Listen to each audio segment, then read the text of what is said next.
बिस्मिल्लाहिर्रहमानिर्रहीम, अस्सलाम वालेकुम। आप देख रहे हैं प्रोग्राम रियासत और आवाम। मैं हूं मोहम्मद अकबर बाजवा। मुल्क में कम से कम एक इदारा ऐसा जरूर है नाजरीन जो काम कर रहा है और नजर आ रहा है, और कुछ पहले पीपल्स पार्टी और PMLN उससे नाराज थे, अब पाकिस्तान तहरीक इंसाफ भी नाराज नजर आती है। हम नैब की बात कर रहे हैं। नैब की बात की जाए तो पाकलेन रेफरेंस सबसे पहले बात करेंगे पीपल्स पार्टी की। पीपल्स पार्टी के खिलाफ जो पाकलेन पर रेफरेंस तैयार कर रखा है नैब ने, उसके हवाले से पीपल्स पार्टी ने जो दरखास्त इस्लामाबाद हाई कोर्ट में दायर की है, उसमें पीपल्स पार्टी का मौक़िफ़ कुछ यूं है कि नैब का दायरा इख्तियार नहीं है। क्यों नहीं है जी? दायरा इख्तियार इस वजह से नहीं है कि उसमें फैसल सखी भट्ट साहब एक कैरेक्टर हैं, जरदारी साहब हैं, नासिर साहब एक कैरेक्टर हैं, नासिर खान साहब। ज़मीन ली गई 1994 में, वो ट्रांसफ़र हुई एक और हज़रत हैं फैसल सखी भट्ट साहब उनके नाम पे, और फिर आगे आसिफ अली जरदारी साहब के नाम पे उनकी कंपनी है पाकलेन। अब जो इस वक्त मौक़िफ़ है पीपल्स पार्टी का कोर्ट में, वो ये है, वो कहते हैं कि ये चूंकि एक बिजनेस डील है, यहां पर कंपनीज इन्वॉल्व्ड हैं, इस वजह से आसिफ अली जरदारी और बिलावल भुट्टो जरदारी साहब को ना पूछा जाए। लेकिन साथ ही साथ किसी किस्म की जो इल्जामात उन पर लगाए गए, जो आर्टिकल्स पेपर्स में आते रहे हैं, जो टीवी शोज होते रहे हैं, उसके हवाले से पॉलिटिकली अगर देखा जाए तो किसी किस्म की एक्सप्लेनेशन देने की आज तक कोशिश नहीं की पाकिस्तान पीपल्स पार्टी ने। वो कहते हैं कि हम अपनी जंग कोर्ट में लड़ेंगे, लेकिन at the very same time उनके जो वोटर हैं, उनके जो सपोर्टर हैं, वो इतना डिजर्व करते हैं कि कम से कम कुछ बताया जाए उन्हें, जो इल्जामात उनकी टॉप लीडरशिप पर लगाए जा रहे हैं। और बिलावल साहब के हवाले से वो ये कहते हैं कि चूंकि साबिक चीफ जस्टिस साकिब निसार साहब ने कह दिया था कि बिलावल तो बेकसूर हैं और वो अपनी मां का मिशन आगे लेकर चल रहे हैं, तो लिहाजा उनको शामिल यहां पर नहीं करना चाहिए। मेरे रिमार्क्स थे, लेकिन फिर भी उसके बावजूद पीपल्स पार्टी का ये मौक़िफ़ है। तो आज हम प्रोग्राम में बात करेंगे कि पीपल्स पार्टी पाकलेन रेफरेंस पर अवामी सतह पर लोगों को बताने के लिए क्यों गुरेजा है। पाकिस्तान के प्राइम मिनिस्टर थे नवाज शरीफ साहब, जब पैनामा पेपर्स में उनका नाम आया, दीगर रहनुमाए पाकिस्तान मुस्लिम लीग नवाज के, उन पर जब इल्जामात लगते हैं, वो बाकायदा प्रेस कॉन्फ्रेंस करते हैं और अपने आप को कम से कम क्लियर करने की कोशिश करते हैं। ये बात दुरुस्त है अपनी जगह पे कि battle will be fought in court, ये जो जंग है ये कोर्ट में लड़ी जाएगी, फैसला वहां पे होगा। उससे पहले फैसला नहीं किया जा सकता कि कोई करप्ट है या नहीं है, उससे पहले किसी को करप्ट कह देना, उससे पहले किसी पर इल्जाम लगाना सरासर गलत है। लेकिन अपने वोटर के लिए और उन लोगों के लिए जो सपोर्ट करते हैं आपके नजरिए को, कम से कम कुछ बताना तो जरूरी है। जैसे पाकिस्तान मुस्लिम लीग नवाज और पाकिस्तान तहरीक इंसाफ के लीडरान भी जिन पर इल्जाम लगते हैं, वो अपने आप को खुद तो क्लियर करते हैं, लेकिन पाकलेन एक ऐसा रेफरेंस है, इस पर पाकिस्तान पीपल्स पार्टी के सीनियर लीडर्स भी हैं और लॉयर्स भी उनको रिप्रेजेंट भी कर रहे हैं। फारूक एच नायक साहब, एतजाज एहसन साहब, उन्होंने जिस वक्त ये सब इल्जामात सामने आए थे और कहा था कि हम बताएंगे लोगों को, प्रेस कॉन्फ्रेंस के थ्रू भी बताएंगे। कल भी मेरे एक सीनियर लीडर से बात हो रही थी पाकिस्तान पीपल्स पार्टी के, वो कह रहे थे कि हम सोचते हैं इस बारे में कुछ, लेकिन आगे अब इस पे कोर्ट ने तो उनकी दरखास्त मुस्तरद कर दी है। अब आगे देखना यह है कि मामला बनेगा क्या, क्योंकि जिसका केस है बड़ा क्लियर कट सा केस नजर आता है, और ये आर्ग्यूमेंट कितना वाटर होल्ड करता है, कितना ये सॉलिड है कोर्ट की नजर में कि ये एक ये केस नैब का नहीं है, क्योंकि कंपनीज के दरमियान एक केस है। अपार्ट फ्रॉम दैट, वजीर आला पंजाब उस्मान बुज़दार साहब को तलब किया गया नैब की तरफ से, और जो केस ब्रीफ है उसके मुताबिक एक नया होटल, एक 4-5 स्टार होटल है लाहौर के अंदर जो बन रहा है, और उसके लिए अल्कोहल लाइसेंस की ज़रूरत थी, शराब के लाइसेंस की ज़रूरत थी। ज़ाहिरी तौर पर अगर टूरिज्म होगा, यहाँ पर गैर मुल्की आएंगे, गैर मुस्लिम आएंगे, उनके लिए ये है, वो एक अलग मामला है। लेकिन जो उसके SOPs को फॉलो नहीं किया गया और लाइसेंस जिस तरह से उसका इजरा किया गया, दिया गया, उसके लिए नैब ने पूछताछ करने के लिए बुलाया। इल्जाम उनके ऊपर ये है, अकॉर्डिंग टू नैब, कि 50 मिलियन रुपए रिश्वत के तौर पर लिए गए। एक और इल्जाम यह है कि शायद उस्मान बुज़दार साहब ने एग्जैक्टली खुद, हुआ तो उनके ऑफिस से, CM सेक्रेटेरिएट से सब कुछ हुआ, लेकिन उस्मान बुज़दार साहब इसमें डायरेक्टली इन्वॉल्व नहीं, उन्हें पता नहीं चला, उस वक्त वो सीख रहे थे, और पाकिस्तान तहरीक इंसाफ के कुछ लीडरान ने सिफारिश करके ये सब मामला उनसे करवा दिया। तो इस मामले पर भी आज हम प्रोग्राम में बात करेंगे। And apart from that, Pakistan Muslim league Nawaz, जो कि नैब के रेडार में बहुत अरसे से है, और तमाम तर लीडरान, उनके बड़े लीडरान नैब के रेडार पर हैं। मरियम नवाज साहिबा को बुलाया गया, उन्हें कहा गया कि आपने तो कहा था कि आपकी लंदन क्या लाहौर में, पाकिस्तान में भी कोई प्रॉपर्टी नहीं है, लेकिन आपकी यहाँ पर जो ज़रई अराजी है जो 1000 किनाल से ज़्यादा है, उसके बारे में आकर कुछ बताइए कि ये कहाँ से आपने खरीदी, रसीदें कहाँ पर हैं, टैक्स आपने कहाँ पर दिए, ये जो ट्रांसफर्स हुए हैं आपकी फैमिली के अंदर ही, इसके हवाले से ज़रा क्लैरिफिकेशन दीजिए। And apart from that, Khawaja Asif साहब को बुलाया गया। शाहिद खाकान अब्बासी साहब आप जानते हैं, इससे पहले हनीफ अब्बासी साहब आप जानते हैं, इससे पहले वो पहले भी नैब के केसेस उनके खिलाफ चल रहे थे, लेकिन रेफरेंस अब तक दायर नहीं थे हुए। नैब की क्या ऐसी कैपेसिटी नहीं है, क्यों नहीं है नैब की ऐसी कैपेसिटी?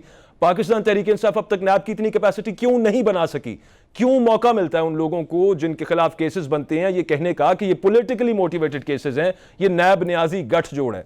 लेकिन अब जब वजीर आला पंजाब उस्मान बुज़दार साहब को बुला लिया गया तो पाकिस्तान तहरीक इंसाफ भी नाला नजर आ रही है नैब से, और ये कहा गया फयाजुल हसन चौहान साहब की तरफ से कि मेरी समझ से बालातर है कि उस्मान बुज़दार साहब पर कोई करप्शन का इल्ज़ाम आखिर कैसे लगा सकता है।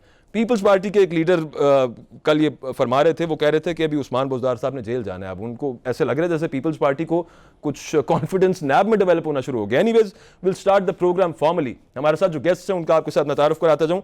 हमारे साथ राजा खुर्रम परवेज साहब मौजूद होंगे विया स्काइप। बहुत शुक्रिया राजा खुर्रम परवेज साहब, पाकिस्तान पीपल्स पार्टी के रहनुमा हैं, आपने वक्त दिया।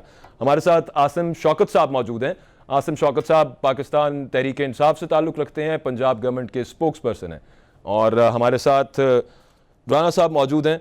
राना साहब पाकिस्तान PMLN को आप रिप्रेजेंट कर रहे हैं, आपसे मैं स्टार्ट करना चाहूँगा। अभी थोड़ी देर पहले हम बात कर रहे थे कि नैब से अब तकरीबन सभी नाला नजर आ रहे हैं। तकरीबन पाकिस्तान तहरीक इंसाफ भी उस बैंड वैगन में तकरीबन शामिल हो चुकी है। आपकी पार्टी के बहुत सारे लीडरान को बुला लिया गया है। इस वक्त आप लोग ये कह रहे हैं कि उस्मान बुज़दार को सिर्फ एज ए बैलेंसिंग एक्ट बुलाया गया है, लेकिन जो चार्जेस उस्मान बुज़दार साहब के खिलाफ हैं, जो केस ब्रीफ मैंने पढ़ी है, जो नैब के लोग बताते हैं, सब मामला बड़ा सॉलिड सा केस लग रहा है। वो भी वैसे लग नहीं रहा कि सिर्फ ये आई वॉश है। देखें, इसके ऊपर तो एक और एंगल हो सकता है, मैं आपसे शेयर करता हूं कि देखें, बुज़दार साहब के सपोर्टर सिर्फ इमरान खान साहब थे, उसके अलावा तो मेरे ख्याल से with in the party Buzdar साहब की बहुत मुखालफत थी। तो शायद ये विद इन द पार्टी कोई टसल चल रही है। उन्होंने नैब है तो इन्हीं के हाथ में जो लगामे हैं और पेशोनगोइयाँ भी हो जाती हैं। और सबसे बड़ी मिसाल तो आपने देखा जब मरीम नवाज़ को इन्होंने बुलाया तो ये जब नैब ने तलबी की या जो उनका जो केस बना नैब का, तो हमें भी खबर टीवी से हुई, हमें नोटिस नहीं वसूल हुआ। तो ये नैब का एक पुराना तर्ज है कि जिसके अंदर वो मीडिया को इन्फॉर्मेशन लीक कर देती है। आप एहतसाब करें, लेकिन आप एहतसाब मीडिया पे क्यों कर रहे हैं? आप खामोशी से नोटिसेस दें, उनको तलब करें। लेकिन यहाँ उल्टा होता है कि पहले मीडिया को खबर लीक होती है और नोटिसेस हमें बाद में वसूल होते हैं। इसी तरह आपने देखा कि जो बाकर जैदी की 87 पेजेस की जो रिपोर्ट है, हमें नैब के बारे में कुछ बात करने की ज़रूरत नहीं है। हम उसी के रिपोर्ट को अगर पढ़ लें तो उसके अंदर law, equity, propriety, human rights की violation, discrimination, political engineering, one side of the arena के ऊपर एहतसाब हो रहा है, दूसरी साइड पे खुली छुट्टी है। तो मैं समझता हूँ ये बिल्कुल बैलेंसिंग एक्ट है, या ये विद इन पार्टी बुज़दार साहब को अब हटाने का, क्योंकि इमरान खान साहब वैसे तो नहीं मानेंगे कि वो जो है वसीम अकरम का नहीं है। तो ना हुआ, अगर न्याजी साहब के नीचे नैब नहीं है तो फिर तो आप सेल्फ डिफीटिंग मैं तो आपको ये एंगल दे रहा हूँ ना कि ये शायद नैब इतनी ही वीक समझ ली है सर आपने कि मतलब वो किसी के भी कहने पे जो कि कैंडिडेट्स हैं सीएमशिप के पंजाब में, उनके कहने पे भी नैब शुरू हो जाएगी। मैं तो ये कहूंगा कि इमरान खान साहब खुद उनको छोड़ना चाहते हैं, बुज़दार साहब को फारिग करना चाहते हैं, ये उनको रास्ता मिल गया फारिग करने का। ये तो नैब न्याजी गठजोड़ का एक और मैं आपको एंगल दे रहा हूँ कि ये मुझे तो ये और बैलेंसिंग एक्ट ये डेफिनेटली जो है वो है, क्योंकि ना BRT नैब को नजर आता है, ना बिलियन ट्री सुनामी, ना मालम जब्बा, ना वीट का स्कैंडल, ना शुगर स्कैंडल, ना फर्नेस ऑयल स्कैंडल, ना मेडिसिन की अद्वियात का स्कैंडल, ना कॉन्फ्लिक्ट ऑफ इंटरेस्ट का स्कैंडल, ना नहीं। लेकिन नैब नहीं पकड़ा ना, नैब तो नहीं, सब पे इंक्वायरीज हो रही है। हमारी चीनी वाले मामले पे नैब ने ऐलान किया कि हम इस पे करेंगे, इंटरवीन करेंगे, और उसके अलावा बाकी जिन केसेस की आपने बात की उन पे कोर्ट से स्टे हैं। और वो आपकी पार्टी की भी बहुत सारे लीडरान जब उनके खिलाफ केसेस रहे हैं तो वो कोर्ट से स्टे लेते रहे हैं। नहीं, that is not something new. वो कोई ऐसी इसमें से नहीं है। बहुत हमारे तो डायरेक्ट नैब पकड़ लेती है ना। अब यहाँ इंक्वायरी चल रही है, इंक्वायरी फिर रिकमेंडेशंस आएंगी, उसके ऊपर कार्रवाई होगी, लेकिन हमारे लिए ये प्रोसेस फॉलो नहीं होता। ये तो मैं नहीं कह रहा, ये बाकर जैदी की रिपोर्ट कह रही है, ये वो बेल्स की जो जजमेंट्स हैं जो खाकान अब्बासी साहब को मकाफात अमल है, वो जाहिर है वो एक चीज़ एग्जिस्ट तो करती है, कारमा जिसको कहते हैं, मकाफात अमल जिसको कहते हैं। कासिम ज़िया साहब पाकिस्तान पीपल्स पार्टी के रहनुमा हैं, आप लोगों का दौरे हुकूमत था, उन्हें नैब ने गिरफ्तार किया था इंक्वायरी की स्टेज में। बड़ा पीटी थी पीपल्स पार्टी उस वक्त भी कि ये पाकिस्तान मुस्लिम लीग नवाज जानबूझ के परसिक्यूट कर रही है हमारे उन लीडरान को जिनका ताल्लुक पंजाब से और जो यहाँ पर साथ नहीं दे रहे उनका। देखिए, मैं तो इस तरह के मामला पहले भी हुए, मैं तो कंडेम करूंगा, अगर था तब भी नहीं होना चाहिए था, आज भी नहीं होना चाहिए।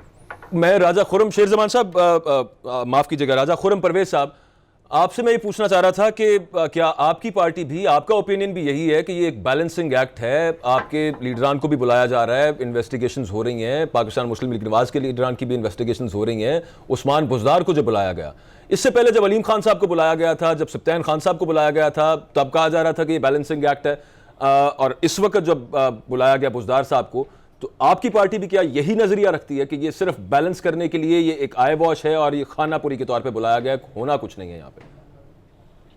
बिस्मिल्लाहिर्रहमानिर्रहीम। बाजवा साहब, बहुत शुक्रिया, आपने मौका दिया। आपकी इस सवाल का जवाब देने से पहले आपने जो अपना इंट्रो दिया उसमें आपने दो इश्यूज उठाए, एक नैब के हवाले से और एक मैं उस पर बड़ी डिटेल में आऊंगा सर, आप सिर्फ ये बता दें, उसके बाद उस पर बात करेंगे। बिल्कुल, मैं थोड़ा सा एक ब्रीफ आपको दे दूं। देखिए, अगर आप नैब की बात करते हैं ना बाजवा साहब, तो पीपल्स पार्टी क्या कहती है, इसको छोड़ दें। आप कहेंगे जी ऑपोजिशन है, शोर मचाती है। मुस्लिम लीग नून को भी छोड़ दें। जो सुप्रीम कोर्ट ऑफ पाकिस्तान है उसने क्या रिमार्क्स दिए हैं नैब के बारे में, number 1। Number 2, former chief justice of Pakistan Khosa साहब ने क्या रिमार्क्स दिए नैब के बारे में? क्या उन्होंने ये नहीं कहा कि जो नैब है ये तासुर जा रहा है कि इसको आप इस्तेमाल कर रहे हैं पॉलिटिकल इंजीनियरिंग के लिए, प्रेशराइज करने के लिए ऑपोजिशन को, उनकी आवाज दबाने के लिए? तो थोड़ा सा बीच में सिर्फ आप ही की बात में ऐड करना चाह रहा हूं, जस्टिस एजाजुल एहसन साहब भी मुझे याद आ गए। पैनामा केस में उन्होंने भी रिमार्क्स दिए थे कि आज हमारे सामने नैब फौत हो गई। बिल्कुल वैसे ऐड कर रहा था मैं, तो कोर्ट के बड़े मौजूद जज साहिबान के रिमार्क्स हैं नैब के हवाले से। बिल्कुल ठीक है। अब जब हम ये बात करते हैं तो ये पीपल्स पार्टी तो नहीं कह रही, ये कोई अपोजिशन की और जमात भी नहीं कह रही। और ज्यादा दूर मत जाइए, आज मीडिया पे रिपोर्ट हुआ है, आज की बात आपको लेटेस्ट बता रहा हूं कि पीएमएलक्यू का एक स्टेटमेंट सामने आया है। और वो बड़ा इंटरेस्टिंग स्टेटमेंट इसलिए है बाजवा साहब कि वो इनके अपने इत्तेहादियों का स्टेटमेंट है। और उन्होंने कहा है कि नैब ने हमारे खिलाफ कार्रवाइयां तेज कर दी हैं और उसकी बुनियादी वजह यह है कि हमें सजा दी जा रही है कि हम जो इशाया दिया था वज़ीर आज़म साहब ने उसमें शरीक नहीं हुए थे। क्या इसके बाद भी आपको कोई और स्टेटमेंट चाहिए, या आपके ख्याल में कोई कसर रह जाती है कि आप अंदाजा लगा सकें कि मामलात और हालात किस तरफ जा रहे हैं? तो जब तक आप एहतसाब के अमल को शफाफ नहीं बनाएंगे, और इस नैब पर एक नहीं कई सवालिया निशान है। देखिए साहब, जिसके पैर जलते हैं वो कुछ ना कुछ तो बोलेगा। मोनिस इलाही साहब का जो मामला नैब के हवाले से चल रहा है, वो तो ऑन रिकॉर्ड परवेज इलाही साहब इंटरव्यू में कह चुके कि उनको हमने कहा कि मिनिस्ट्री दे दें। वजीर आजम ने कहा जी मिनिस्ट्री आप किसी और को नॉमिनेट कर दें। ये ऑन रिकॉर्ड है, वो टीवी इंटरव्यू में कह चुके। क्यों नहीं देनी मिनिस्ट्री? नैब का केस चल रहा है उनके खिलाफ और बड़ा पुराना चल रहा है, वो तो मामला पहले का है। ठीक है, वो उनको मिनिस्ट्री देते नहीं देते वो इत्तेहादी और हुकूमत का मामला है जी। मैं तो ये कह रहा हूं, बात कर रहा था, मैं तो उसकी बात कर रहा हूं जी। तो देखें, अब जब तक आप ये तासुर जाता है, देखें आपने वज़ीर आज़म साहब ने क्या कहा चंद माह पहले, उन्होंने कहा कि पाकिस्तान में कोई कारोबार करने को तैयार नहीं है क्योंकि नैब के कवानीन ऐसे हैं। उन्होंने कहा कि हुकूमत में कोई ब्यूरोक्रेट काम करने को तैयार नहीं है क्योंकि वो डरते हैं कि कल को हमें बुला लेंगे कि ये कौमा यहाँ क्यों लगाया, फुल स्टॉप यहाँ लगा रहा था, यहाँ आपने नहीं लगाया। तो कहने का मकसद ये है कि हुकूमत खुद भी ये कह रही है, और इससे ये साबित होता है कि वाकई इस कानून में, इस लॉ में ऐसे नकाइस मौजूद हैं जिनको दूर होना चाहिए, नंबर 1। और नंबर 2, क्या ओपोजिशन ने कहा है कि नैब ऑर्डिनेंस चेंज करो? इसका मुझे जवाब दीजिए। ये तो हुकूमत खुद लेके आई है। जब वज़ीर आज़म साहब ने तकरीर में फरमाया कि लोग काम करने को तैयार नहीं है, लोग कहते हैं हमें कल नैब उठा लेगा, इतनी इनसिक्योरिटी और इतना खौफो हरास है आपकी ब्यूरोक्रेट्स में, आपकी बिजनेस कम्युनिटी में कि कोई बंदा काम करने को तैयार नहीं है। तो जब इतनी सारे सवालात उठ रहे हैं तो क्या आपके ख्याल में कि इस लॉ को चेंज होना चाहिए कि नहीं होना चाहिए? और आखिर में मैं दोबारा अपनी बात दोहराऊंगा, हमने नहीं कहा भाई हम तो अपोजिशन में बैठे हैं। पाकिस्तान पीपल्स पार्टी ने पहले भी नैब को भुगता, आइंदा भी भुगतेंगे। आपने बात की आसिफ अली जरदारी साहब की, क्या ये कोई पहला केस बनाया गया है पीपल्स पार्टी में या आसिफ अली जरदारी साहब? अच्छा, ये इसमें पता है क्या है राजा साहब, भाई मैं इसमें ना आपकी बड़ी तफसीलन आपका मैं इस पे मौक़िफ़ लेना चाहूंगा, क्योंकि ये केस तो उस वक्त बना जब नैब एग्जिस्ट ही नहीं थी करती। सैफुर रहमान साहब होते थे और वो एहतसाब ब्यूरो होती थी, और फिर उसके बाद वो नैब बनी, और ये होते होते बड़ी जबरदस्त और बड़ी इंटरेस्टिंग, बड़ा दिलचस्प सी स्टोरी है। उस पे मैं आपसे ये जानना जरूर चाहूंगा कि अब तक जब से ये दोबारा केस पकड़ा गया, नैब ने जब इसको दोबारा उठाया, और वो ये क्लेम कर रहे हैं कि हम तो 15 साल पहले, हमारा प्रेडिसेसर भी यही कहता था कि फ्रंटमैन के थ्रू आसिफ अली जरदारी साहब ने 2900 कनाल जमीन इस्लामाबाद के एक प्राइम लोकेशन में, पता नहीं बहुत ही औने पौने दामों, मेरे पास यहाँ पे वो पड़ा भी हुआ है जो नैब का रेफरेंस है, वो उन्होंने ले ली, और ये अब जाके उनके नाम पे ट्रांसफर होगी, आसिफ अली जरदारी साहब की कंपनी के नाम पे ट्रांसफर होगी। तो अब तक अपनी कम से कम सिर्फ अपने वोटर के लिए कोई प्रेस कॉन्फ्रेंस ही सर, कुछ तो एक्सप्लेन कर दें, आवाम को बता दें, मुझे बता दें, मैं भी कुछ कोर्ट में तो सब चलता रहेगा। ये सिर्फ मैं बड़ा हम्बली कह रहा हूँ सर, जवाब ले लेना बाजवा साहब। देखिए, गुजारिश ये है बाजवा साहब कि क्या ये केसेस जो बनाए जाते हैं बेबुनियाद, ये कोई नई चीज है आसिफ अली जरदारी साहब के लिए या पाकिस्तान पीपल्स पार्टी के लिए या पाकिस्तान पीपल्स पार्टी के कारकुन के लिए? मुझे आप पहले एक चीज का जवाब दें, मैं नहीं जानता ये केस है जो उनके वकला अदालत में लड़ेंगे उसकी मोडालिटीज क्या है, वो उसमें क्या है, वो लीगल टीम है, वो लीगल बैटल लड़ेंगे उधर। मुझे आप ये बताएं कि पीपल्स पार्टी का तो हमेशा एक स्टांस रहा है कि हमने अदालतों में अपने मुकदमे लड़ने हैं, अदालतों से हमने नहीं लड़ना। 11 साल भाई मेरे कहना तो बड़ा आसान है, 11 साल आपने आसिफ अली जरदारी को पाबंदे सलासल रखा और 11 साल में आप उसके ऊपर एक केस साबित ना कर सके। एक चीज आप मुझे सिर्फ एक जवाब देते, उस 11 साल हो रहा है आपका ये कहना है, वो जो पहले भी आप कहते रहे हैं। मैं असल में ना ब्रेक पे जाना है, ब्रेक पे जाने से पहले टाइम थोड़ा है। आसिम शौकत साहब जो कि पंजाब हुकूमत के तर्जुमान है, आप दोनों ने बातें की, उनका थोड़ा सा इस पे मौकफ लेना जरूरी है सर। वो इस पे कहते क्या है? आपने मेरी आखिरी लाइन एक बात करना चाह रहा हूं कि उस 11 साल का जवाब हिसाब कौन देगा? मुझे बस ये जवाब जी, उस 11 साल का हिसाब जवाब मेरे ख्याल में वो देंगे जिन्होंने वो केसेस बनाए थे, देना भी उनको चाहिए। मेरा जाती ख्याल ये है, बाकी आप ये डिबेट है, हो सकती है। आसिम शौकत साहब की तरफ जाते हैं। आसिम शौकत साहब, एक तो ये कि कहा जा रहा है कि बैलेंसिंग एक्ट के तौर पे बुलाया जा रहा है, वो अपनी जगह पे। मुझे ये बता दीजिए, उस्मान बुज़दार साहब पर जो केस है, ये एक समरी जाती है, फिर वापस आती है, फिर चली जाती है, और वो जबरदस्ती कहते हैं कि कर दो, और एक्साइज एंड टैक्सेशन से वो उनको लाइसेंस दिलवा भी देते हैं। क्यों किया उन्होंने ऐसा? वो उस वक्त सीखने के फेज में थे जब वो कह रहे हैं कि मैं अभी सीख रहा हूँ, ये तब की बात है तो वैसे तब की बात। अच्छा, अगर टाइम देखा जाए तो। बहुत शुक्रिया बाजू साहब।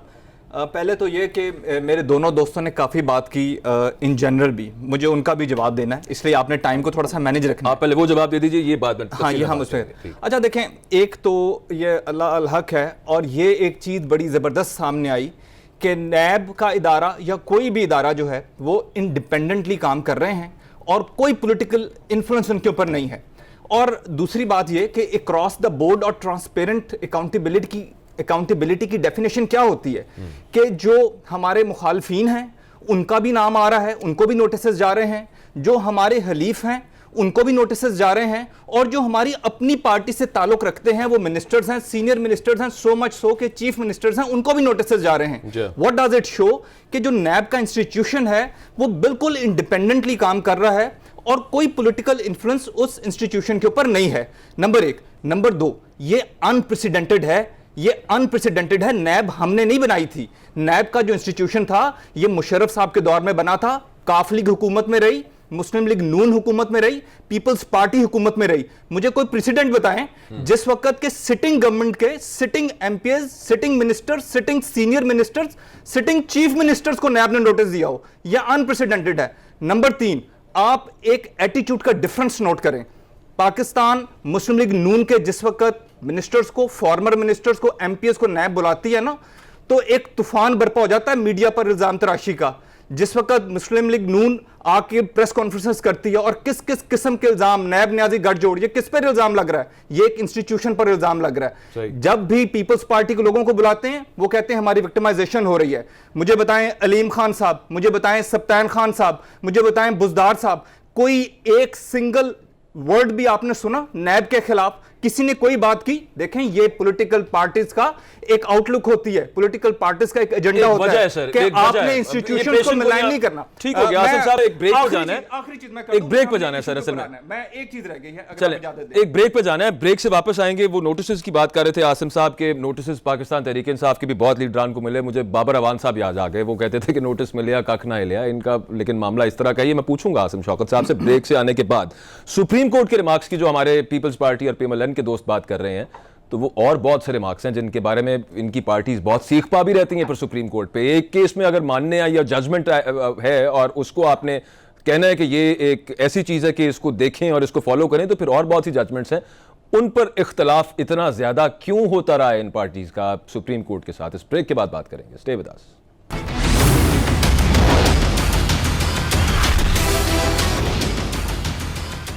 ब्रेक के बाद खुशामदीद नाजरीन। नैब के रोल की हम बात कर रहे थे, नैब के ने जो केसेस बनाए उनकी हम बात कर रहे थे, और ओवरऑल हम ये बात कर रहे थे कि इस वक्त पहले पाकिस्तान पीपल्स पार्टी और पीएमएलएन नाला और नाराज नजर आते थे नैब से, अब पाकिस्तान तहरीक इंसाफ को भी गिले शिकवे हैं। जैसा मैंने आपको पहले बताया, पंजाब गवर्नमेंट के तर्जुमान है फयाजुल हसन चौहान साहब, उन्होंने ये कहा कि मेरी समझ से बालातर है किस तरह से उस्मान बुज़दार साहब पर कोई करप्शन का इल्ज़ाम लगा सकता है। जो चार्जशीट है उस्मान बुज़दार साहब के हवाले से उनके खिलाफ, वो आपके सामने रखेंगे और पूछेंगे आसिम शौकत साहब से अभी थोड़ी देर बाद कि उसको किस तरह से वो डिफेंड करेंगे, और उस्मान बुज़दार साहब से किसी ने ये अनलॉफुल काम करवा लिया या उन्होंने किया, अलबत्ता दस्तखत उनके हैं तो इस वजह से आंसरेबल भी वही होंगे। हमने यहाँ पे शामिल किया आफ्ताब बाजवा साहब को, लॉ एक्सपर्ट हैं, उनसे कुछ जो अभी हम पहले डिस्कस कर रहे थे मैटर्स, कुछ उनका ओपिनियन लेंगे और फिर उसके बाद दोबारा अपने टॉपिक्स की तरफ आएंगे। बहुत शुक्रिया आफ्ताब बाजवा साहब, आपने वक्त दिया। एक चीज ये बताइएगा कि पाकिस्तान पीपल्स पार्टी का जो मौकिफ है इस्लामाबाद हाई कोर्ट में, वो ये कहते हैं कि पाकलेन केस को ये ना ट्रीट किया जाए कि आसिफ अली जरदारी साहब, इसको इस तरह से ट्रीट किया जाए कि पाकलेन इज अ कंपनी, फैसल सखी बट इज अ कंपनी, जो उनकी कंपनी, उनको उसका जो नाम है, या फिर नासिर खान की जो कंपनी है। तो आप जब कंपनीज को, आप जब बिजनेसेस को छेड़ रहे हैं तो दो चीजें वो ये कहते हैं कोर्ट में, वो कहते हैं कि एक ये नैब का इख्तियार नहीं है, दूसरा वो ये कहते हैं कि यही तो वो बातें हैं कि जिसकी वजह से फिर आप मुल्क में एक बेएतमादी की फजा पैदा करते हैं बिजनेस कम्युनिटी में और आपकी इकोनॉमी गिरी है। सबसे पहले तो मैं ये गुजारिश कर दूं कि कानून के मुताबिक कोई शख्स किसी भी जगह एम्बेजलमेंट करता है और ओहदा रखते हुए, ओहदेदार यानी कि कोई एमएनए रहा है या एमपी रहा है या सेनेटर रहा है, तो इस तरह का ओहदा रखते हुए कोई शख्स एम्बेजलमेंट करता है या धोखाधड़ी या फ्रॉड करता है, तो उसके मुतल्लिक कानून वाज़ेह है, उसके खिलाफ कार्रवाई होगी और जरूर होती है और होनी भी चाहिए, क्योंकि वो शख्स जिम्मेदार होता है अपने हर कौलो फेल का। कुरान के अंदर कहा गया है कि बाप के जुर्म का बेटा जिम्मेदार नहीं है, बेटे के जुर्म का बाप नहीं। इसलिए कोई शख्स अगर कोई कंपनी का कोई हिस्सेदार है तो वो उसी तरह कंपनी के दूसरे लोगों के साथ उतना ही वो जुर्मदार होगा जितने बाकी लोग। लेकिन नैब की जुरिस्डिक्शन की जो बात है बाजवा साहब के, नैब ना छेड़े इस मामले को, बाकी इदारे हैं ना देखने के लिए। नहीं, बात नैब की है। नैब के जो सेक्शन 9 है that is very much clear और उस पर कोई डाउट भी नहीं है, किसी को डाउट होना भी नहीं चाहिए। अगर उसको बे रीडिंग कर लें तो वो जो है, अब देखें उसके अंदर वाज़ेह तौर पे लिखा है कोई शख्स इस तरह का काम करेगा तो वो इस नायब के जुमरे में आता है। और उसके बाद आपने देखा होगा बहुत सारे केसेस जो है एफआईए से और एंटी करप्शन से ट्रांसफर हुए हैं नायब के अंदर, क्योंकि उनकी मालियत जब देखी जाती है तो मालियत के हिसाब से जब बड़े केस निकलते हैं तो करप्शन बड़ी निकलती है तो उसको नैब के हवाले कर दिया जाता है। कानून बहुत वाज़ेह है, इसमें कोई इसमें बहान नहीं है। लिहाजा मैं समझता हूं कि नैब को मुकम्मल कंपनीज के जितने भी केसेस हैं उनके खिलाफ करने, बहुत सारे केसेस ये जो एफआईए हो गई आपकी या बाकी एजेंसीज हो गई जो कि जिनकी आप बात कर रहे हैं कि वहां से केसेस नैब को ट्रांसफर हो जाते हैं, क्या फिर उनकी कैपेसिटी नहीं है इतनी कि वो उसको डील कर सके, टैकल कर सके, उसको एंड तक पहुंचा सके, मंतकी अंजाम तक पहुंचा सके उस केस को? देखिए, आपने देखा होगा बहुत सारे केसेस में मंतकी इंतजाम तक पहुंचाने के लिए फिर ज्यूरिडिक्शंस जो हैं, हर कोर्ट की एक ज्यूरिडिक्शंस होती हैं, हर अदारे की एक ज्यूरिडिक्शन होती है। जब ये देखते हैं एफआईए या वाले हमारी ज्यूरिडिक्शन से ज्यादा मामला है तो फिर नैब को रेफर कर दिया जाता है। तो फिर नैब के पास बहुत वसी इख्तियारात हैं। आपने 17C इसका कभी पढ़ ले, नैब ऑर्डिनेंस का, उसमें बहुत सारे इख्तियारात दे दिए गए हैं। हालांकि वो देखिए अब वीडियो लिंक के जरिए चार्ज फ्रेम करने के लिए अदालत में मौजूद होना जरूरी है, लेकिन वीडियो लिंक के जरिए अब हो रहा है क्योंकि वहां इख्तियारात बहुत वसी दिए गए हैं इन्वेस्टिगेटिंग ऑफिसर्स को और अदालत को। तो लिहाजा ऐसे मुकदमात जिसमें कोई शख्स कंपनी का मेंबर हो या किसी इदारे का जिसने गवर्नमेंट को या पब्लिक एक्सचेकर को नुकसान पहुंचाया होगा, वो उसका जिम्मेदार होगा और उसका केस नैब में ही चलेगा। अच्छा, उस्मान बुज़दार साहब के हवाले से जो बुलाया गया उस्मान बुज़दार साहब को, बल्कि उससे पहले बिलावल साहब वाला जो मामला है कि पाकलेन में चूंकि वो भी शेयर होल्डर है, उनको बुलाया गया, लेकिन साकिब निसार साहब ने कहा था कि बिलावल मासूम है और वो अपनी मां के मिशन को आगे कैरी ऑन कर रहे हैं। पीपल्स पार्टी ये कहती है, बारहा ये उनकी तरफ से सामने आया कि कोर्ट खुद कह चुकी है गो के रिमार्क्स में, लेकिन नैब को उसको ऑनर करना चाहिए। तो नैब कितना, नैब पर ये रिस्पॉन्सिबिलिटी है कि वो ऑनर करें उन रिमार्क्स को? देखिए, साकिब निसार साहब के बाद एक हमारे 5 जजेस और 7 जजेस के 2 बेंचेस ने फैसले किए हैं क्रिमिनल मैटर्स के ऊपर। यही जो एम्बेजलमेंट्स होती हैं, मर्डर्स होते हैं या दूसरे जितने भी क्रिमिनल मैटर्स होंगे, उनके अंदर उन्होंने होल्ड किया है किसी वक्त भी तफ्तीशी अफसर या इंक्वायरी अफसर उसके पास कोई नया सबूत आ जाता है तो वो उसको फर्दर इन्वेस्टिगेट कर सकते हैं, इंक्वायर कर सकते हैं। मैं ये समझता हूं कि उस वक्त जब साकिब निसार साहब थे उस वक्त शायद इतने सबूत सामने नहीं आए होंगे। अब क्योंकि नैब के पास कोई ज्यादा सबूत आगे होंगे या उनको जरूरत पड़ गई होगी कि उन्होंने जो है बिलावल साहब को जो है इन्वेस्टिगेट करना है। दूसरी बात देखिए, बिलावल साहब बच्चे नहीं है, एक पार्टी के चेयरपर्सन और एक पार्टी को होल्ड कर रहे हैं। उनको अपने हर किए हुए काम का इल्म है और वो अपने जिम्मेदार हैं। वैसे उस वक्त बच्चे थे। अभी आप कुरान कोट कर रहे थे ना सर, आप कह रहे थे कि बाप के किए का बेटा जिम्मेदार नहीं। जस्ट इन केस एक बात कर रहा हूं मैं, वैसे नहीं, लेकिन मैं यहाँ पे कानून आ रहा है। जी जी, देखिए यहाँ पे जो है बिलावल साहब बकायदा तौर पर किसी कंपनी के हिस्सेदार हैं। अगर वो ओमनी ग्रुप में हिस्सेदार हैं मैं तो फिर बात वो आप लाइबल बिल्कुल हैं आप ठीक कह रहे हैं, prosecute। लेकिन मैं ओमनी ग्रुप की इस वक्त बात नहीं ना कर रहा, मैं सिर्फ एक पाकलेन केस की बात कर रहा हूं। प्रिसाइसली पाकलेन केस के अंदर बिलावल साहब जिस टाइम पे ये अलेजिडली फ्रॉड या क्राइम कमिट हुआ, बहुत छोटे थे, 2-3 साल उम्र थी उनकी उस वक्त। तो उस वक्त तो देखिए, इल्जाम तो बाप पे है, कंपनी में चाहे वो शेयर होल्डर हो, वो आपकी लॉजिक के मुताबिक वो देखिए, बाप के कानून का का बेटा देखिए- जिम्मेदार तो नहीं होना चाहिए। जी, सेक्शन 83 कहता है पाकिस्तान पिनल कोड का कि कोई बच्चा 7 से 12 साल की उम्र का अगर है तो उसकी अगर अकल समझ कोर्ट ये समझती है कि इसके इल्म में नहीं है कोई जुर्म करते हुए, सही। तो इसलिए वो गुनाहगार नहीं होता और उसको प्रोसिक्यूट नहीं किया जाता। अगर बिलावल साहब उस वक्त 12 साल से कम उम्र के थे जब पार्क लेन वाला मामला आया, तो ठीक। फिर ये एक्सेप्शनल केस होगा। इसको ठीक। उस नजरिए सेक्शन 83 पाकिस्तान पिनल कोड के तहत यकीनी तौर पे 12 साल से कम के थे, एक्सेप्शनल केस यहाँ पे हो सकता है। बहुत शुक्रिया आफ्ताब बाजवा साहब हमारे साथ मौजूद थे और अपना लीगल ओपिनियन दे रहे थे सारे मामले पर। राजा खुर्रम परवेज साहब, आपने गुफ्तगू सुनी, आपकी पार्टी का जो मौक़िफ़ है इस हवाले से कि बिलावल साहब को इसमें ना इन्वॉल्व किया जाए, लेकिन at the very same time आप जब एक जज के रिमार्क्स की बात करते हैं, आप जस्टिस बाकर के रिमार्क्स की बात करते हैं, तो फिर बाकी जजेस के भी रिमार्क्स हैं, बहुत सारे केसेस हैं, सिर्फ रिमार्क्स नहीं है, जजमेंट्स हैं, उन पर फिर तनकीद क्यों की जाती है आपकी पार्टी की तरफ से, जो आपके हक में नहीं आते? बाजवा साहब, मैं समझ गया आपका सवाल। देखें, जो आपने आज ये इशू जिस पे आप बात कर रहे हैं, पाक लेन केस आप जिस पे बात कर रहे हैं, जी जी, इस पे आपका अपनी एक राय हो सकती है, आपकी ओपिनियन हो सकती है, जो आप लीगल मेरा एक्सपर्ट सवाल से है बात सर। करें, उनकी अपनी एक ओपिनियन हो सकती है, एक नजरिया हो सकता है इस केस के बारे में, लेकिन ये अल्टीमेटली तो कोर्ट में डिसाइड होना है। अब जो हमारी लीगल टीम है, मैंने जैसे पहले गुजारिश आपसे की, उनको पता है कि एग्जैक्टली केस क्या है, उसकी मोडालिटीज क्या है, उस पर तो मैं बात नहीं करूंगा। मैंने मैं तो सिर्फ सर वो आपको ये बात ही नहीं की आपसे, मैंने तो आपसे वो बात ही नहीं की, मैं तो ओवरऑल आप बात कर रहा था कि जब आप ये कहते हैं, आपके पार्टी के लोग ये कहते हैं कि फलां केस में ये जजमेंट आई और ये एक इंडाइटमेंट है फलां इदारे की, या फिर फलां केस में ये रिमार्क्स आए तो ये शख्स जो है ये इसको ये बरी-उज़्ज़मा हो गया इन सब मामलात से, तो फिर बहुत से और केसेस भी हैं। अदालत आलिया सुप्रीम कोर्ट जो है उसके तो फिर बहुत से केसेस हैं, उसके बहुत से रिमार्क्स हैं जो आपकी पार्टी के बहुत खिलाफ भी गए होंगे, वहां पर फिर इतनी ज्यादा तनकीद क्यों की जाती है, वहां पर फिर एक इदारों से तसादुम की सी सूरत हाल बनती हुई नजर क्यों आती है? इस पर बात हमने करनी है इस ब्रेक के बाद। नाज़रीन, स्टे विद अस।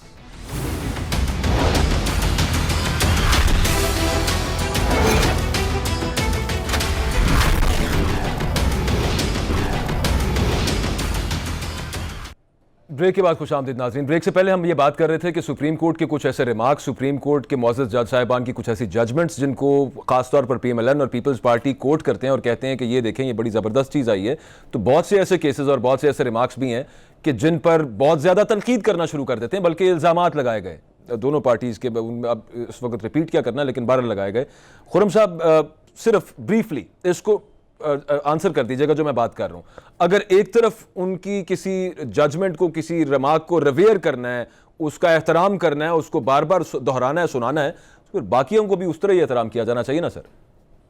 देखिए सर, कानून ये कहता है कि जब तक एक मैटर कोर्ट में चल रहा है उस पर आप कमेंट नहीं कर सकते, जजमेंट आ जाती है आप उस पर बात करते हैं। अब ये तो पॉसिबल ही नहीं है कि आप मुझसे कहें कि सारी जजमेंट्स के ऊपर हम एक ही तरह की राय दें, जो पीपल्स पार्टी मुनासिब समझती है। हम हर जजमेंट पे उस लिहाज से जो फैसला होता है उसके लिहाज से हम अपना उस पर कॉमेंट करते हैं, नंबर 1। नंबर 2, भाई हम बिलावल साहब की आपने बात की, जहां तक बिलावल साहब का इस केस में ताल्लुक है, आपने भी कुछ ना कुछ इनहेरिट किया होगा अपने वालिदैन से, मैंने किया, आपने भी किया होगा अपने वालिदैन से इनहेरिट, हर बच्चा करता है। हमारा पॉइंट ऑफ व्यू ये था कि जब उनकी उम्र साल 1.5 साल है, उस वक्त आप उनसे पूछ रहे हैं कि ये तो सर मैं खुद कह चुका हूं, अभी थोड़ी देर पहले मैं वो आफ्ताब बाजवा साहब को मैं ये खुद ही बात ही कर रहा था, वो आगे एक एक्सेप्शनल केस बन सकता है, नो डाउट अबाउट दैट। आप बात बीच में काट देते हैं, फिर मैसेज जाता है। टाइम असल में थोड़ा मैंने इधर भी मैं पूछना है। गुजारिश ये कर रहा था, जब आप 1.5 साल एक बच्चे की उम्र उससे पूछते हैं तो ये उसके साथ जाती है, वो उसको आप कहते हैं उसने इनहेरिट की है एक चीज। अगर इल्जाम के वालिद साहब पर है तो वो हम कोर्ट में फेस करें, सिंपल एज दैट। इसमें कोई हर बंदा इनहेरिट करता है, मैंने भी इनहेरिट किया, आपने भी की होगी। बिल्कुल ठीक है, ये हो जाएगा। अच्छा आसिम साहब, ये उस्मान बुज़दार साहब वाला मामला, ये थोड़ा सा जरा इस पे आप बता दें, आप स्पोक्स पर्सन भी है पंजाब गवर्नमेंट के, आपके सामने ही होगा। ये लाइसेंस दिया जो कि लेकर का लाइसेंस था, इंपोर्टेड लेकर का लाइसेंस था, और वो एक 5 स्टार होटल बनना था, वो अपनी जगह पे मामला जरूरी भी था, लेकिन यहां पे जो प्रोसीजर को फॉलो नहीं किया गया, एक्साइज डिपार्टमेंट कहता रहा कि जनाब नहीं हो सकता, ये एक लॉ शहबाज शरीफ साहब के दौर में बना, ये उसके अगेंस्ट जा रहा है, फिर भी उसके बावजूद ये to and fro summary move हुई है, वो सारा मामला चला है, और लग तो यूं ही रहा है, दे ही दिया उस्मान बुज़दार साहब ने लाइसेंस, फिर इल्जाम उनके ऊपर ये है कि 50 मिलियन की करप्शन है। अच्छा, ये तो एक इल्ज़ाम की बात है। इसमें पहली चीज़ तो मैंने आपको बता दिया कि हम 12 तारीख को वहाँ जाएंगे पूरे इंस्टीट्यूशनल डिग्निटी के साथ, और जो उनके ऑफिस की डिग्निटी है उसको मेंटेन करते हुए। कोई इल्ज़ाम तराशी या कोई गुस्से का इजहार नहीं है। जो भी क्लैरिफिकेशंस हैं हमारी लीगल टीम वहाँ देगी। अभी जो ऑफिशियली जो मेरी इन्फो है उसके मुताबिक बुनियादी तौर पर ये प्रेरोगेटिव है डीजी एक्साइज का, उनको अप्लाई किया जाता है होटल मैनेजमेंट की तरफ से, और ये कह के हमें इसका लिकर्स का जो है लाइसेंस चाहिए। डीजी एक्साइज जो है उनका एक सेट ऑफ फॉर्मेलिटीज है, एक एसओपीज है, उनको कंप्लीट करते हुए जब वो देखते हैं कि the case is on the merit तो वो लाइसेंस ग्रांट कर दिया जाता है। अब इसके अंदर सीएम हाउस का या सीएम सेक्रेटेरिएट का वो कोई ऐसा अमल दखल प्रैक्टिकली नहीं होता। एक्साइज डिपार्टमेंट ने 3 दफा रेफर किया सीएम ऑफिस को ये मामला, और उन्होंने कहा कि सीएम पॉलिसी 2009 में जो बनी थी ये उसके अगेंस्ट जा रहा है, आप इसकी रिक्वेस्ट कर रहे हैं तो इसको आप रहने दें। लेकिन उसके बावजूद ये क्लियर कर दिया गया, L2 का जो जिक्र जब रिटर्न किया गया तो उसमें ये मेंशन किया गया कि सीएम हाउस का इस खास मसले पे जिसके ऊपर आप क्वेश्चन कर रहे हैं हमारा ताल्लुक नहीं है, काइंडली ये आपकी ऑफिशियल जुरिसडिक्शन में आता है, आप इसको खुद हैंडल करें। पहली दफ़ा जो डीजी थे उन्होंने इसको ग्रांट कर दिया, और जब कुछ शोर हुआ या कोई रिजर्वेशंस आई तो उन्होंने इसको वो बैकआउट कर गए, और उसके बाद जब दोबारा आया तो सीएम हाउस ने बड़ा क्लियर उस फाइल के ऊपर नोट दिया कि we are not concern with it, it belongs to your jurisdiction, और आप इसके ऊपर डिसीजन लें। और अब ये डिसीजन लिया गया है, और यही चीज हम मेंटेन करेंगे कि जब सीएम हाउस का या सीएम सेक्रेटेरिएट का इससे ताल्लुक नहीं था तो उसमें इनको ड्रैग करना, ये जो है इसकी तफ्तीश जब क्लियर होगी तो ये सामने आ जाएगा। वही कहते हैं ना वो आप you fail to prevent from licence being given, क्योंकि ये एक लॉ बना हुआ है। असल में उनके ऊपर इल्जाम ये है कि दे नहीं दिया उन्होंने, वो रोकने में क्यों नाकाम रहे जब उनको पॉलिसी का पता भी था, बार बार उनको पॉलिसी का बताया भी गया था। एनीवेज, जैसा आपने कहा कि वो जाएंगे, अब आप वहां पे जाके आप बताएंगे तो वो एग्जैक्ट क्लियर हो जाएगा। मैं एहसान भाई आपकी तरफ, जो मैं खुरम भाई से सवाल पूछ रहा था वो मैं आपसे भी पूछना चाह रहा हूँ, ये अभी भी आपने भी कोट किया जस्टिस बाकर को। अकबर, एक चीज अगर आप इजाजत है मैं एक लाइन में सिर्फ क्लियर कर दूं। राजा खुरम साहब ने एक बात की थी कि प्राइम मिनिस्टर खुद कह रहे हैं कि बिजनेसमैन डरा हुआ है, वो बिजनेस नहीं कर सकता, ब्यूरोक्रेट्स डरा हुआ है कि वो डिसीजन नहीं ले सकता। मैं क्लियर कर चुका हूं कि ये मुशर्रफ साहब के दौर में बना था, उसके बाद भी बिजनेसमैन इसी तरह तंग थे, बना वो तभी था लेकिन डरे ब्यूरोक्रेट्स तंग थे। लेकिन मैं बता आपको ये रहा हूं कि अब पहली दफा ये डिस्कशन शुरू हो गई है कि नैब के लॉ को चेंज करना है, और हम सीरियसली हम विलिंग है इस लॉ को चेंज करना। ये बात निकल जाएगी आगे, ठीक है। काइंडली आप जरा वो फरमाइशें भी देखें जो अपोजिशन की तरफ से आई हैं। ये देखें सर, वैसे मामला कहां पे आ गए हैं, यहाँ पे खुरम भाई आप भी सुन रहे हैं, लेकिन सवाल मेरा एहसान भाई से है। राना एहसान साहब, ये आप देख रहे हैं आसिम शौकत साहब वो किस तरह से नैब को डिफेंड कर रहे हैं, और वो ये क्लेम कर रहे हैं कि नैब ने बड़ा गलत सा केस बनाया हुआ है हमारे खिलाफ, एग्जैक्टली उसी तरह जिस तरह आपकी पार्टी के लीडर्स कर रहे हैं। मैं तो ये कह रहा हूं कि नैब की जुरिसडिक्शन है, वो जिस मर्जी को कॉल करें, आपकी जिम्मेदारी ये है कि आप अपने आप को जाके क्लियर करें। लेकिन मैं वो बैलेंसिंग एक्ट वाली बात पे उनका कोई बैलेंसिंग एक्ट चाह रहा था। देखिए आपके लिए इन्होंने तो बड़ा